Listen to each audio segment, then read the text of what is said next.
So I am doing case B. It's about Miss Smith, who's 47 years old. Her chief complaint is a newly discovered hyperglycemia at a health fair. Her medical history includes hypertension, borderline high cholesterol, a BMI that's elevated. Her vital signs show hypertension, and her physical exam shows peripheral neuropathy signs. Her labs are very important here. She has a random blood glucose of 227, a fasting glucose of 147, a hemoglobin of 8.2, a lipid panel with elevated LDL and low HDL, a urine microalbumin that's slightly elevated. Her background is that she's a 47-year-old woman that presents for follow-up after elevated blood sugar. She reports fatigue, increased thirst, and occasional blurry vision. She has a history of hypertension and borderline high cholesterol. So, normal regulation of glucose from an anatomy and physiology perspective, glucose regulation is primarily controlled by the endocrine pancreas, liver, skeletal muscle, and adipose tissue. The pancreas plays a major role by secreting insulin from the B cells in the isolates of Langerhans. Insulin promotes glucose uptake into muscle and adipose tissue through receptor binding. Specifically, insulin binds to tyrosine kinase receptors on target cells, which triggers a cascade that activates glucose transporters. This leads to the translocation of the GLUT4 transporters to the cell surface, which increases glucose uptake into skeletal muscle, cardiac muscle, liver, and adipose tissue. The liver contributes by storing glucose as glycogen and regulating gluconeogenesis to maintain glucose balance. Adipose tissue releases adipokines that influence insulin sensitivity and inflammation. And together, all of these organs work to maintain normal blood glucose homeostasis. So, based on all of the findings, Ms. Smith likely has type 2 diabetes. The pathophysiology behind this involves both insulin resistance and relative insulin deficiency. Normally, insulin facilitates glucose uptake into insulin-sensitive tissues, just as we talked about, while suppressing hepatic glucose production. However, in type 2 diabetes, these tissues become less responsive to insulin, leading to impaired glucose uptake and increased hepatic glucose output. Initially, the pancreatic B cells actually compensate by secreting more insulin, resulting in hyperinsulinemia, but over time, chronic metabolic stress and inflammation cause B cell dysfunction and decreased insulin production. This process is progressive in nature. So, glucagon levels are also elevated because A cells become less responsive to glucose inhibition. There's also a deficiency of amylin, which is a hormone normally secreted with insulin that suppresses glucagon secretion. The absence of amylin amplifies hyperglycemia. The GI tract also contributes through hormones that influence glucose metabolism. Ghrelin, produced in the stomach and pancreatic isolates, regulates appetite and insulin release. Decreased ghrelin levels are associated with insulin resistance and elevated fasting insulin. Incretins, particularly glucagon-like peptide GLP-1, are released after meals and stimulate glucose-dependent insulin secretion. In type 2 diabetes, both GLP-1 secretion and B cell responsiveness are reduced.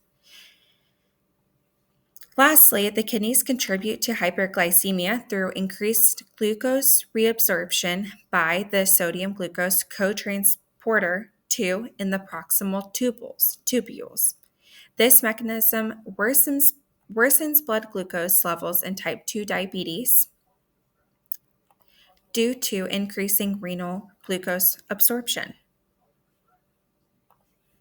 So, the obesity role in development of insulin resistance is very important here. There are several mechanisms in which this occurs. So, one, adipose tissue releases adipokines, such as increased leptin, which causes leptin resistance, and decreased adiponectin, which promote inflammation and reduce insulin sensitivity. Elevated free fatty acids and triglyceride or cholesterol accumulation interfere with insulin signaling, while pro inflammatory cytokines like TNF-A and interleukin 6, secreted by macrophages within adipose tissue, further impair insulin receptor activity and contribute to B cell toxicity. Mitochondrial dysfunction decreases insulin stimulated glucose utilization, and chronic hyperinsulinemia causes a reduction in insulin receptor density, which again worsens insulin resistance over time. So, Miss Smith definitely meets diagnostic criteria for type 2 diabetes. She has an elevated random glucose, an elevated fasting glucose, a hemoglobin A1C that is elevated, a lipid panel showing elevated LDL and low LDL, which is typically associated with insulin resistance. She also has elevated microalbumin, which suggests early glomerular kidney damage from chronic hyperglycemia and hypertension. Her obesity or her elevated BMI indicates she's obese, which is again another contributing factor to type 2 diabetes. Management of type 2 diabetes focuses on lifestyle modification, including diet, exercise, and weight reduction, as well as pharmacological therapy. So the first line treatment is metformin, which helps to decrease hepatic glucose production by inhibiting gluconeogenesis and improves insulin sensitivity. Sulfonylurea is another option, which works to increase responsiveness of beta cells to both glucose and amino acids, which allows more insulin to be created. GLP-1 receptor antagonists enhance incretin effect, increase insulin, decrease glucagon, and help control glucose. You can see a couple more treatment options. And then, of course, regulating or decreasing blood pressure, controlling lipid, and monitoring blood sugar is very important in managing type 2 diabetes. And finally, bariatric surgery is an option and indicated in those with obesity. There are a lot of complications that can occur with uncontrolled diabetes. Some acute complications that I'd like to highlight that may occur with type 2 diabetes include hypoglycemia, which can result with if Ms. Smith does take medications to control her blood sugar. If she takes too much insulin or non-insulin anti-diabetic medications are also a risk factor for hypoglycemia to occur. If left untreated, though, type 2 diabetes can result in microvascular complications such as retinopathy, nephropathy, neuropathy, skin lesions of the foot, while macrovascular complications include atherosclerosis, coronary artery disease, and even stroke.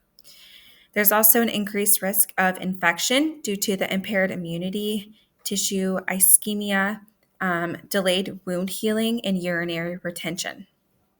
Overall, chronic hyperglycemia promotes inflammation, oxidative stress, and endothelial dysfunction, which can further contribute to all of these complications and outcomes that can occur with type 2 diabetes.